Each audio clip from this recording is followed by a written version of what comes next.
사랑하는 성도 여러분, 2023년 새해가 밝았습니다. 우리가 새해가 되면 항상 이 새해 앞에 붙는 수식어가 있습니다. 많은 수식어가 있지만 가장 대표적인 수식어는 희망찬입니다. 희망찬 새해를 맞이했습니다. 희망찬 새해가 되도록 하십시다라고 이야기합니다. 여러분, 희망이란 게 뭡니까? 앞일에 대해서 좋은 결과를 기대하는 것이 희망입니다. 여러분, 여러분들의 삶 가운데 희망이 있습니까? 여러분들은 희망을 가지고 살아가고 계십니까? 올 한 해 2023년에 여러분들에게는 어떤 희망을 가지고 있습니까? 여러분, 우리가 희망찬 새해를 걸어간다고 할 때는 그 희망의 근거가 있어야 되지 않겠어요? 우리가 희망을 품는 근거가 있어야 되는데 여러분들은 그 근거를 가지고 있습니까? 우리가 이 2023년을 시작하면서 또 우리 앞에 펼쳐질 우리의 인생의 여정을 걸어가면서 우리가 품어야 할 희망, 우리가 품어야 할 소망이 무엇이고 또 그 근거가 어디에 있는지 오늘 말씀을 함께 묵상하면서 은혜를 나누고자 합니다. 여러분, 한 해를 시작하시면서 여러분들의 마음은 어떻습니까? 또 여러분들은 무엇을 기대하고 또 무엇을 준비하고 계십니까? 우리가 바라는 것은 하나님을 기대하고 하나님을 바라보는 것이죠. 이것이 우리 신앙인의 출발점입니다. 저희 집은 텔레비전이 없습니다. 그래서 거실을 서재화하는 과정 속에서 수년 전부터 TV를 놓지 않았습니다.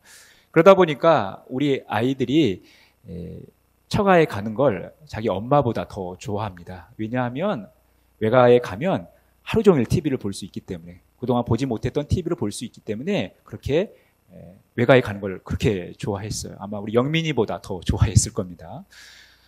이 아이들이 TV를 외가에 가서 이제 보고, 최근에는 이제 갈 시간이 이렇게 많지 않기 때문에 유튜브나 또 스마트폰 앱을 통해서 이렇게 간혹 신청을 합니다. 저희 가족들은 브라운관에 있는 이 TV를 보는 게 아니고 이런 유튜브를 통해서나 혹은 스마트폰을 통해서 이렇게 가끔씩 화제가 되는 프로그램들을 보게 됩니다. 그런데 시간이 지나면서 계속해서 화제가 되고 또 인기가 있는 프로그램이 있어요. 특히 아이들에게 인기 있는 프로그램이 있는데 바로 이 런닝맨이라는 프로그램입니다. 여러분들이 보시면 아마 느끼시겠지만 제가 봐도 정신없습니다. 왜 저렇게 사나 싶을 정도로 정신없이 이 프로그램이 진행이 되는데 그들이 그냥 뛰어다니는 거예요. 이 런닝맨이라는 것은 그냥 뛰어다닙니다. 그들에게 미션이 주어지니까 뛰어다니는 거예요. 그러니까 이걸 아이들이 너무나 좋아하더라고요. 어느 날 저희 아이들 놀고 있는 것을 보니까 심지어 우리 아이들 어렸을 때에 받아쓰기 연습을 하는데 이 프로그램에 나오는 출연자들 이름을 가지고 받아쓰기 연습을 하더라고요. 그 정도로 좋아하는 이 프로그램이었습니다. 여러분, 우리 인간은 걷기도 하고 뛰어다니기도 합니다. 왜 뛰어다닙니까? 일을 빨리 처리해야 되기 때문에, 어떤 미션이 주어졌기 때문에 뛰어다니는 거죠. 지금 이 사람들도 그냥 뛰어다니는 거예요. 1시간, 2시간 동안 이 프로그램이 진행되는 동안 계속 뛰어다니기만 하는 거예요. 여러분, 이들을 향해서 우리는 러닝맨이다라고 이야기합니다. 그런데 이 성경에도 러닝맨이 등장합니다. 바로 그 러닝맨이 사도 바울입니다. 사도 바울이 자신의 삶을 이렇게 고백하고 있어요. 우리 3장 12절에 보니까요. 내가 이미 얻었다 함도 아니요 온전히 이루었다 함도 아니라 오직 내가 그리스도 예수께 잡힌 바 된 그것을 잡으려고 달려가노라. 지금 그리스도 예수께 잡힌 바 된 그것을 잡으려고 달려가는 내가 러닝맨이다라는 것이죠. 14절도 마찬가지입니다. 표대를 향하여 그리스도 예수 안에서 하나님이 위에서 부르신 부름의 상을 위하여 달려가노라. 지금 자기가 달려가고 있다는 거예요. 나는 예수 안에서 러닝맨이다라는 것입니다. 여러분, 방금 전에도 말씀드렸다시피 사람이 뛰어다닐 때는 분명한 목적이 있기 때문에 뛰어다니는 거예요. 자신에게 주어진 과제가 있기 때문에 뛰어다니는 거죠. 사도 바울도 러닝맨의 삶을 살았습니다. 달려가는 삶을 살았다라는 것입니다. 그런데 그가 달려가는 삶을 위해서 그에게 주어진 과제 혹은 목적이 있었다라는 것이죠.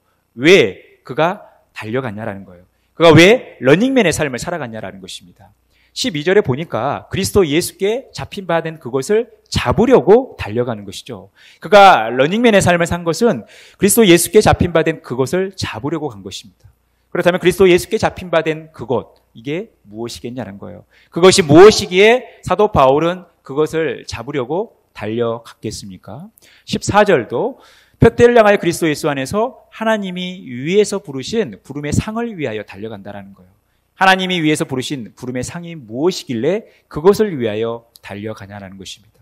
사도 바울은 이 분명한 목적이 있었기 때문에 달려가는 삶, 러닝맨의 삶을 살아갔다라는 것입니다. 이 목적을 우리가 함께 찾아가면서 우리도 사도 바울과 같이 어떻게 하면 주님이 기뻐하시는 러닝맨의 삶을 살아갈 것인가, 늘 주님을 향하여 달려가는 삶을 살 것인가, 이것을 함께 나누도록 하겠습니다. 여러분, 사도 바울이 그리스도 예수께 잡힌 바 된 그것, 이거에 대해서 무엇인지 그 힌트를 보여주고 있는 대목이 바로 앞부분입니다. 내가 이미 얻었다 함도 아니요 온전히 이루었다 함도 아니라 라는 거예요. 그는 지금 완성형 인간이 아니라는 것입니다. 그가 이미 얻었다 한 것도 아니고 온전히 이룬 것도 아니라는 것이죠. 그의 삶은 여전히 진행형이고 아직 미완성이라는 것입니다. 그가 완성형 인간이 아니기 때문에 그는 계속해서 달려가는 삶을 살아가는데 예수 그리스도께 잡힌 바 된 그것이 무엇이기에 이것을 향해서 달려가냐라는 것입니다. 사도 바울이 얼마나 드라마틱하게 예수님을 만났습니까? 예수 믿는 사람들을 잡아 죽이기 위해 가는 그 길목에서 다메섹이라는 곳에서 예수님을 만나게 된 거예요. 굉장히 극적으로 만나게 된 것이죠. 그가 예수님을 만나고 나서 예수님을 믿고 구원을 받게 된 것입니다. 그런데 이 사도 바울의 구원이 다메섹에서 일어나는 이 엄청난 구원 사건, 이 극적인 구원 사건에서 머물러 있지 않고 그는 예수 믿고 나서 하나님으로부터 사명을 받고 계속해서 그 믿음의 여정, 복음의 여정을 걸어갔다라는 것입니다. 그러면서 그가 깨닫게 된 것이 있어요. 자신이 예수님을 만나고 나서 그의 인생관과 그의 가치관이 바뀌게 됐다라는 것입니다. 오늘 7절에서 9절 말씀해 보니까요. 그러나 무엇이든지 내게 유익하던 것을 내가 그리스도를 위하여 다 해로 여길 뿐더러 또한 모든 것을 해로 여김은 내 주 그리스도 예수를 아는 지식이 가장 고상하기 때문이라. 여러분, 바울이 예수님을 만나기 전에 그는 율법에 대해서는 누구에게도 뒤처지지 않는 인물이었습니다. 엄청난 가문에서 태어났고 엄청난 공부를 했던 인물이에요. 그러니까 그는 이 율법에 대해서는 누구에게도 뒤처지지 않는 그런 사람이었다라는 것입니다. 그 율법을 최우선순위로 여겼고 하나님을 향한 열정을 가졌던 인물이에요. 그런데 그가 예수님을 만나고 나서 그 인생이 바뀐 것입니다. 그가 지금까지 유익하게 생각했던 것들을 다 해로 여겼다라는 거예요. 심지어 배설물로 여겼다라는 것입니다. 그래서 그가 깨닫게 된 것은 내가 가진 의는 율법에서 난 것이 아니고 오직 그리스도를 믿음으로 말미암은 것이니 곧 믿음으로 하나님께로부터 난 의라는 것입니다. 그는 지금까지 율법을 잘 지키면 이 율법대로 살아가면 하나님께서 자신을 의롭다 여기는 걸로 생각했던 거예요. 아, 내가 이 율법을 철저히 지켰기 때문에 내가 괜찮은 사람이구나 라고 생각했던 거죠. 여러분, 우리가 교회 안에서 교회 생활을 오래 하고 교회에서 봉사를 많이 했다고 해서 내가 참 그리스도인이다, 참 신앙인이다 생각할 수 있지만 그렇지 않다라는 거예요. 사도 바울이 깨닫게 된 것은 자신의 의는 율법으로부터 온 것이 아니라 자신의 노력의 결과가 아니라 하나님으로부터 거저 믿음을 주시고 선물로 주신 하나님의 큰 은혜였다라는 거예요. 그가 하나님으로부터 의롭게 된 것은 자신이 철저히 율법을 지켜서가 아니라 율법대로 살아가서가 아니라 일방적인 하나님의 은혜와 사랑이었다라는 거예요. 바울은 그것을 깨닫게 된 것입니다. 그래서 10절 11절에 이렇게 고백하죠. 내가 그리스도와 그 부활의 권능과 그 고난에 참여함을 알고자 하여 그의 죽으심을 본받아 어떻게 해서든지 죽은 자 가운데서 부활에 이르려 하노니. 이게 사도 바울의 목표였다라는 것입니다. 사도 바울의 목표는 뭡니까? 그가 이 땅의 삶을 마무리하고 죽음을 맞이했을 때 그 죽음에서 끝난 것이 아니라 다시 부활하여 예수 그리스도를 만나게 되는 것입니다. 그는 공생애 가운데 예수님을 경험하지 않았습니다. 그냥 다메섹에서 예수님의 음성을 듣고 예수님을 믿는 거예요. 그러니 그는 평생의 소원이 예수 그리스도를 보는 것입니다. 왜냐하면 그가 공생애 가운데 예수님을 만나지 못했기 때문에 그의 사도권이 늘 도전을 받았던 거죠. 너는 사도가 아니다라는 거예요. 예수님의 그 공생애 가운데 함께하지 않았던 자기 때문에, 증인이 아니기 때문에 당신은 사도가 아닙니다라고 늘 도전을 받았던 거예요. 그런데 사도 바울은 다메섹에서 예수님을 만나고 나서 이제 그가 그토록 소망한 것은 내가 이제 천국 앞에 가서, 천국에 가서 부활하신 몸으로, 영화로운 몸으로 예수님을 만나는 것, 이것이 사도 바울의 최대의 소망이었다라는 것입니다. 이 소망을 가지고 살아갔다라는 거예요. 그러니까 지금 예수 믿고 살아가는 내 삶의 여정은 하나의 과정일 뿐이지 완성이 아니라는 거예요. 내가 가져야 할 완성, 내가 누려야 할 그 완성은 아직 남아있다는 거예요. 그가 신앙의 여정을 계속 한다라는 것입니다. 여러분, 이것이 의미하는 게 뭐겠습니까? 그 구원은 그가 예수 그리스도를 믿고 내가 구원받아 천국에 간다라는 이 믿음, 이것으로 끝나지 않고 구원은 특정한 목적을 향해서 예수 그리스도를 향해서 나아가는 하나의 여정이라는 거예요. 그래서 구원의 서정을 이렇게 설명을 합니다. 하나님께서 우리를 창세전부터 예정하셨어요. 그리고 우리를 부르셨습니다. 우리를 부르시고 우리에게 영생을 주셨고 그 영생을 주심으로 우리로 하여금 회개하게 하신다라는 거예요. 그래서 우리에게 믿음이 생기는 것이죠. 그 믿음으로 인하여 하나님은 우리를 의롭다 칭해 주는 것입니다. 그러면서 우리는 하나님의 자녀가 되는 것입니다. 그러면서 우리는 하나님의 자녀로서 자식이 부모를 닮아가는 것처럼 늘 하나님을 닮아가는 존재, 예수 그리스도를 닮아가는 존재로 살아가는 거예요. 이것이 성화입니다. 그런데 믿음의 길을 걸어가다 보면 고비를 만나게 되죠. 우리의 믿음이 흔들릴 때가 있다라는 거예요. 고난 때문에 우리의 믿음이 약해질 때가 있다라는 것입니다. 또 우리의 삶이 너무나 형통하고 풍족해서 나태해져서 믿음이 흔들릴 때가 있다라는 거예요. 그럼에도 불구하고 하나님께서 우리를 버리지 아니하시고 우리를 지켜주신다라는 거죠. 끝까지 우리의 삶을 책임져 주신다라는 것입니다. 이것이 성도의 견인이에요. 그러면서 우리는 나중에 예수님 앞에 설 것입니다. 이것이 바로 영화예요. 거룩한 몸. 더 이상 죄가 우리를 주장하지 못하는 죄에서부터 완전한 자유로움을 누리고 하나님의 충만한 임재를 경험하는 이 영화로운 몸으로 변화되는 거죠. 지금 사도 바울은 이 성화의 삶, 예수 그리스도를 닮아가는 이 삶 속에서 영화로운 몸으로 변화되어져 예수 그리스도를 만날 것을 소망하는 이 목적을 향해 가고 있다라는 것입니다. 지금 사도 바울은 예수님을 믿고 나서 예수님만 생각해도 너무 좋죠.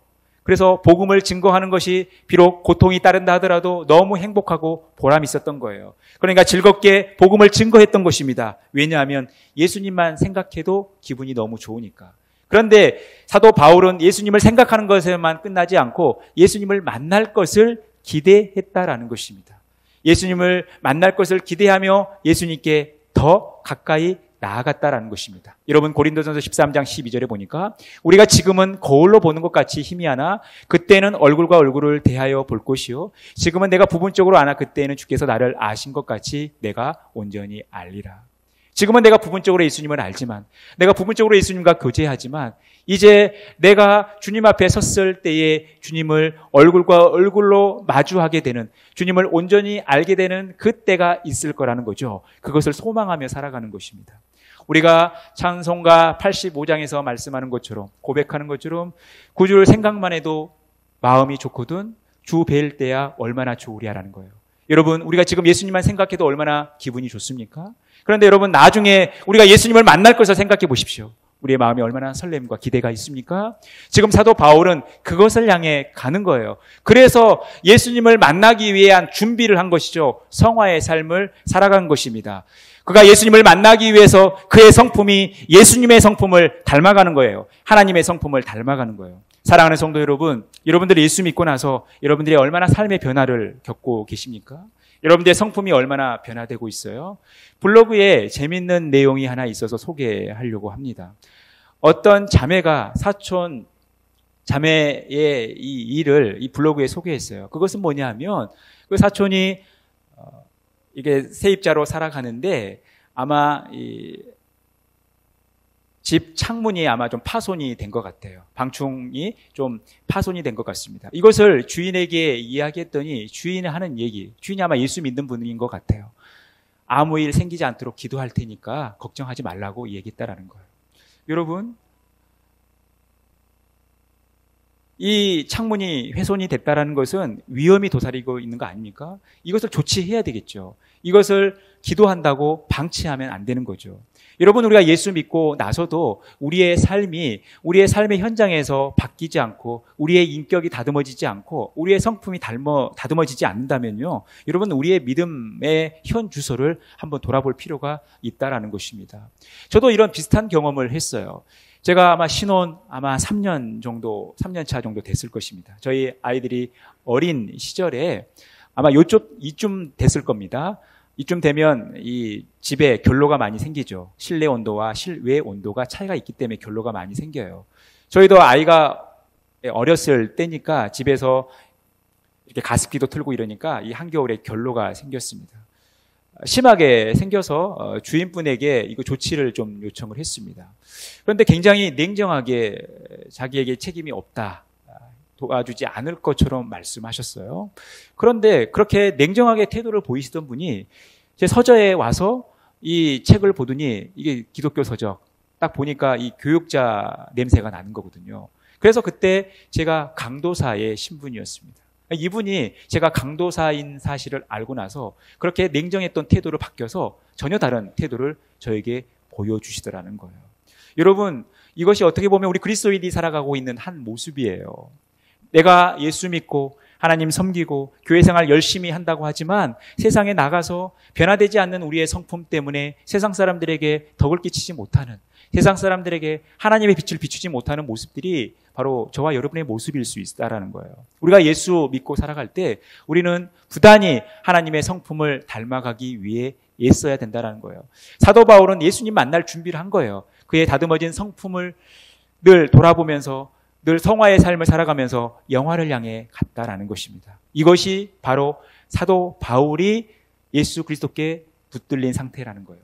예수님께 푹 빠져 있기 때문에 예수님에게서 헤어나지 못하는 거예요. 그러니까 여러분, 우리가 누군가를 존경한다, 내가 누군가를 사랑한다, 내가 누군가에게 빠져 있다라는 것은 늘 그분 생각만 하는 거 아닙니까? 그분을 닮아가고자 하는 거예요. 따라하려고 하는 거 아니겠어요? 여러분, 지금 사도 바울이 예수님에게 이렇게 푹 빠져 있는 거예요. 다메섹 선상에서 예수님을 만나고 나서 늘 예수님 생각에 잡혀 있는 거죠. 그러니까 그의 삶은 늘 예수님께 붙들려 가는 삶이라는 거예요. 그것을 향해 가고 있었다라는 거예요. 그런 예수님께 붙들려 있었기 때문에, 예수님께 푹 빠져 있었기 때문에 예수님을 만나고자 그렇게 애쓰며 달려가는 런닝맨의 삶을 살아갔다는 것입니다. 사랑하는 성도 여러분, 여러분들은 예수님에게 얼마나 빠져 있습니까? 여러분들은 얼마나 예수님 생각을 하며 살아가고 있습니까? 여러분, 얼마나 예수님 생각만 하면 기분이 좋습니까? 여러분, 우리가 예수 믿는 사람이라면 예수님께 푹 빠져서 그분의 성품을 닮아가고 그분께서 기뻐하시는 삶을 살아가는 것입니다. 이것이 교회 안에서뿐만 아니라 우리의 삶의 현장에서 나타나야 된다는 거예요. 사도 바울은 지금 그것을 추구하고 있습니다. 그래서 빌립보서 2장 12절에서 말씀하는 것은, 그러므로 나의 사랑하는 자들아, 너희가 나 있을 때뿐 아니라 더욱 지금 나 없을 때에도 항상 복종하여 두렵고 떨림으로 너희 구원을 이루라. 여러분, 이것이 전인적 구원이에요.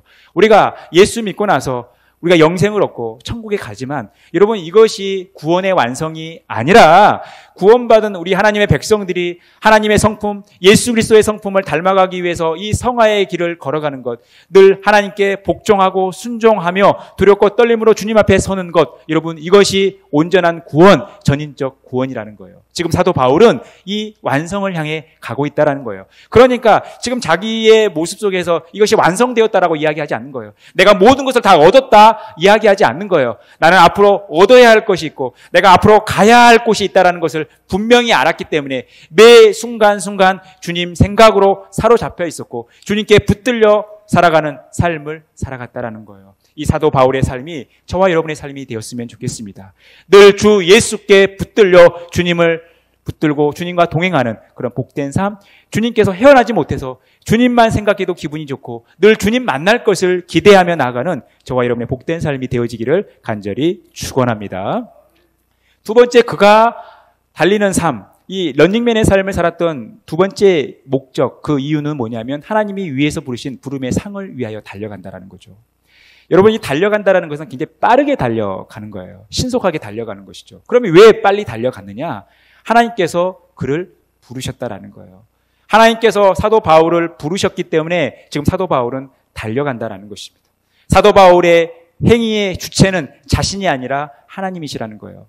그가 예수 믿었던 것은 그의 스스로, 그의 힘의 능력으로, 그의 지혜로 예수를 믿은 것이 아니라 하나님이 그로 하여금 예수님을 믿게 했다라는 것입니다. 이것이 여러분 신앙의 아주 기본 원칙입니다. 여러분, 우리 기독교 신앙과 다른 종교의 차이가 무엇입니까? 다른 종교는 인간이 절대적 존재, 신을 향해서 부단히 노력해서 가는 거예요. 고행을 하죠. 수련을 하죠. 묵상을 하죠. 그렇게 해서 절대자를 향해 나가려고 합니다. 이것이 다른 종교들의 신앙이에요. 그런데 여러분, 그렇게 노력한다고 해서 신을 만날 수 있습니까? 절대적 존재를 만날 수 있나요? 다 실패하는 거예요. 왜냐하면 인간은 한계가 있기 때문에 그렇습니다. 인간은 유한한 존재이기 때문에 우리가 원한다고 신을 만날 수 있는 게 아니에요. 그래서 하나님께서 우리의 한계를 아시고 우리에게 찾아오신 것입니다. 우리가 하나님을 찾은 것이 아니라 하나님께서 먼저 우리에게 찾아오셔서 우리에게 손을 내미신 거예요. 하나님께서 저와 여러분을 불러주셨기 때문에 우리가 예수를 믿고 하나님의 자녀가 된 것입니다. 여러분, 하나님의 행위가 우선되는 거예요. 하나님의 부르심이 우선되는 것입니다. 하나님께서 부르셨기 때문에 사도 바울이 반응한 것이죠. 하나님께서 그를 선택하셨기 때문에, 그에게 믿음을 주셨기 때문에 그가 반응했던 것입니다. 여러분, 이것이 성경의 패턴입니다. 하나님께서 우리 믿음의 조상들을 부르실 때도 하나님께서 항상 이 원칙을 지켰어요. 하나님께서 먼저 행하신 거죠. 먼저 앞서가셨다는 거예요. 하나님의 행위가 앞서는 거예요. 그러면서 신명기 1장 30절에 이스라엘 백성들의 40년의 광야 생활을 이렇게 정의해 주시는 거예요. 너희보다 먼저 가시는 너희의 하나님 여호와께서 애굽에서 너희를 위하여 너희 목전에서 모든 일을 행하신 것 같이 이제도 너희를 위하여 싸우실 것이며, 하나님께서 이스라엘 백성들을 출애굽시키시고 광야 생활로 이끌어 가실 때 하나님께서 먼저 가셨다라는 것입니다. 하나님께서 먼저 가셔서 이스라엘 백성들을 위하여 예비하시고 그들을 부르셨다라는 거예요. 그들을 이끌고 가셨다라는 것입니다. 40년의 광야 생활이 그랬기 때문에, 그리고 더 거슬러 올라가면 믿음의 족장들의 모습이 그러했기 때문에 이들이 장차 가나안 땅에 들어가도 이 원칙에 따라 하나님께서 일하실 거라는 거예요. 하나님께서 이스라엘 백성들보다 먼저 앞서가실 거라는 거예요. 하나님께서 먼저 앞서가셔서 그들을 위하여 예비하시고 그들을 부르실 거라는 거예요. 그들을 앞서 이끌어 가실 거라는 거예요. 그러니 이스라엘 백성들이 할 것은 그 하나님을 신뢰하며 믿음으로 반응한 거예요. 순종하며 나가면 됐다라는 것입니다. 이것이 이스라엘 백성들이 복받는 길이었다라는 것입니다. 사랑하는 성도 여러분, 우리가 하나님께서 먼저 앞서 행하신다는 사실을 늘 믿으셔야 돼요. 여러분, 우리가 원해서, 우리가 강구해서 하나님께서 우리에게 주시는 것이 아니에요. 하나님께서 우리의 모든 것들을, 우리에게 필요한 모든 것들을 알고 계시고 예비하시고 우리에게 주시고자 하는 거예요. 그런 과정 속에서 우리에게 마음의 소원을 주시고 우리로 하여금 부르짖게 하시는 거죠. 이것이 기도인 것입니다. 사랑하는 성도 여러분, 하나님은 우리의 모든 것들을 아시기에 앞서 행하신다는 사실을 믿으시기 바랍니다. 하나님께서 우리보다 앞서 행하셔서 우리를 이끌어 가신다는 사실을, 우리는 그 주님을 따라가는 삶이라는 것, 우리는 그 주님을 쫓아가는 삶이라는 사실을 늘 기억하셔야 돼요. 그럴 때 하나님께서 우리에게 큰 은혜로 채워주시는 것입니다. 그러니 우리는 그 주님을 신뢰하며 나가면 되는데, 하나님께서 이스라엘 백성들을 앞서 행하셨는데, 먼저 앞서 가셔서 그들을 위하여 일하셨는데 자꾸 이스라엘 백성들이 의심하는 거예요. 하나님이 일하시는 것이 자기들의 생각과 다른 거예요. 맞지 않는 거예요. 그러니까 그들의 마음이 상하죠. 마음이 상하니까 하나님을 반역하는 거 아닙니까? 하나님을 배신하는 거예요.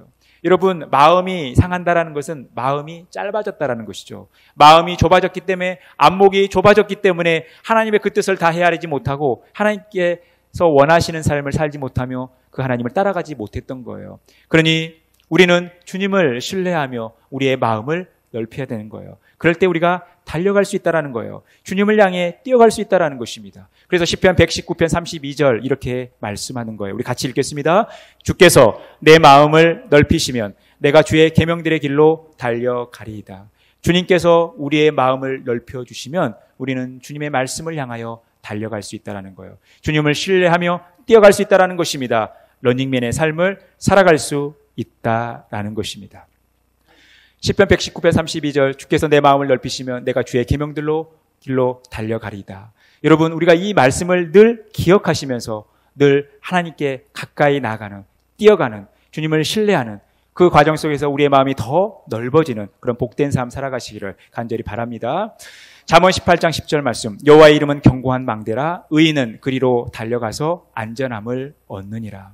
여러분, 우리가 하나님의 그 이름을 구하며 나아갈 때, 우리가 달려갔을 때, 그 주님을 향하여 뛰어갔을 때 그 안에 진정한 안전함이 있다라는 것입니다. 사랑하는 성도 여러분, 안전한 삶을 원하십니까? 여러분들의 삶이 평탄하고 여러분들의 삶이 안전하게 이어지기를 원하십니까? 그렇다면 하나님을 신뢰하며 견고한 망대가 되신 하나님께 뛰어가는 런닝맨의 삶을 살아가시길 바라겠습니다. 그때 우리 안에 진정한 안전함이 넘치는 것입니다. 여러분, 우리가 달려간다는 거 쉽지 않죠. 여러분, 달리다 보면 지치기도 해요. 달리다 보면 숨이 차기도 합니다. 그래서 달리다가 걷기도 해요. 그럼 여러분, 걷는 건 쉽습니까? 걷는 것도 어렵죠. 조금만 걸어도 몸이 아파옵니다. 그래서 우리가 쉬기도 하고 앉기도 하고 때로는 앉아 있는 것도 힘들죠. 그래서 우리가 누우려고 하는 거예요.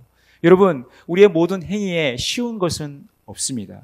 그러니 여러분, 이 달려간다라는 거 쉬운 게 아니에요. 우리가 런닝맨의 삶을 살아간다는 거 쉽지 않습니다. 그런데 우리가 이 쉽지 않는 이 런닝맨의 삶을 살아가는 데 있어서 하나님께서 주신 은혜를 늘 기억하셔야 돼요. 바로 잠언 4장 12절 말씀이에요. 우리 같이 한 목소리 읽겠습니다. 내가 지혜로운 길을 내게 가르쳤으며 정직한 길로 너를 인도하였은즉 다닐 때 내 걸음이 공고하지 아니하겠고 달려갈 때에 실족하지 아니하리라. 여러분, 우리가 걸어 다녀도 공고함이 찾아옵니다. 여러분, 달려갈 때도 실족이 찾아와요. 지침이 와요. 숨이 찰 때도 있습니다. 그런데 우리가 하나님을 신뢰하고 하나님의 인도하심을 따를 때, 하나님께서 우리에게 가르쳐 주신 진리의 말씀을 순종하며 살아갈 때, 여러분, 때로는 우리 안에 공고함이 찾아온다 하더라도, 또 실족이 찾아온다 하더라도 절대 넘어지지 않는다라는 것입니다. 절대 실패하지 않는다라는 거예요. 온전한 런닝맨의 삶을 살아갈 수 있다라는 것입니다. 사랑하는 성도 여러분, 하나님께서 2023년 새해를 우리에게 허락하셨습니다. 우리는 또한 이 2023년을 힘차게 달려가야 합니다. 여러분, 하나님께서 우리 교회 가운데 주신 비전이 있습니다. 바로 주님이 새 일을 행하신다라는 겁니다. 사랑하는 성도 여러분, 여러분들의 삶 가운데 하나님께서 새 일을 행하실 것을 믿습니까? 여러분, 여러분들의 가정 가운데 하나님이 새 일을 행하실 것을 믿습니까? 여러분, 우리의 교회 가운데 하나님께서 새 일을 행하실 것을 믿습니까? 여러분의 삶의 현장, 직장 가운데 하나님께서 새 일을 행하실 것을 믿습니까? 이 나라와 이 민족 가운데 하나님께서 새 일을 행하실 것을 믿습니까? 우리는 이 새 일을 행하실 주님을 신뢰하며 나가는 것입니다. 그리고 그 주님을 향해 뛰어가야 되는 거예요. 우리에게 주어진 삶의 미션을 향하여 열심히 런닝맨의 삶을 살아가는 것입니다. 그러기 위해서 우리가 반드시 기억해야 할 두 가지, 우리의 삶의 분명한 목표 또 목적, 그것이 무엇입니까? 우리가 늘 주님께 붙들려 있어야 된다는 것입니다. 우리의 삶이 늘 주님께 푹 빠져 있어야 된다는 것입니다. 그래서 우리의 삶이 늘 주님 생각으로 가득 차 있어야 된다는 것입니다. 또 주님을 다시 만날 것을 늘 기대하셔야 된다는 것입니다. 또 하나는 우리가 주님께서 먼저 앞서 행하신다는 사실을, 우리를 위하여 모든 것들을 예비하고 우리를 부르고 계시다는 사실을 기억하면서 그 주님을 신뢰하며 주님을 향해 뛰어가자라는 것입니다. 2023년 한 해 하나님의 이 부르심 속에서 하나님을 향하여 더 힘차게 뛰어가는 영적인 런닝맨의 삶을 성실하게 살아가는 저와 여러분의 복된 삶이 되어지기를 간절히 축원합니다.